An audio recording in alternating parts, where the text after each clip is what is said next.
Welcome to the fourth lesson in this course. In this lesson, we'll see how to create a table of content and how to connect it on our single page.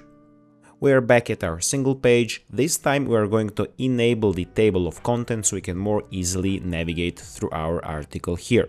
So before we even start doing anything, we need to go to the settings, browse plugins, and you need to find a table of content plugin and install it. As you can see, I already have it installed, so I can just go back at the builder and set up the table of content.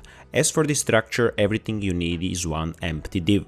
I'm going to select this wrapper here, place one div inside, and let's name it TOC, short for table of content. Now I need to go to the settings panel, open the transform dropdown, and set the table of contents plugin here.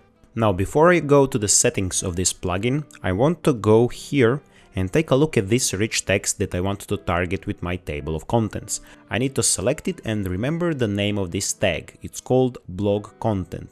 Now I can select back my table of content div, open the plugin, and now I can open this drop down here and type in the name of my rich text. It's called blog content. You can see it right here. I will just select it, hit save, and you will see that my table of content now automatically works. You can see that these titles here are the actual titles from my rich text here. Now let's go back to the plugin settings here, and you can see a lot of options here. For example, active color. Let's change it from purple to something like this, lighter blue.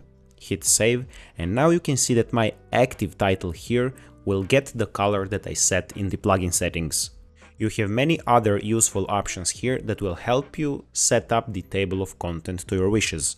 We won't go into any more detail about this plugin in this lesson, since we have a separate tutorial on this channel that covers everything you need to know about the table of contents, so give it a try.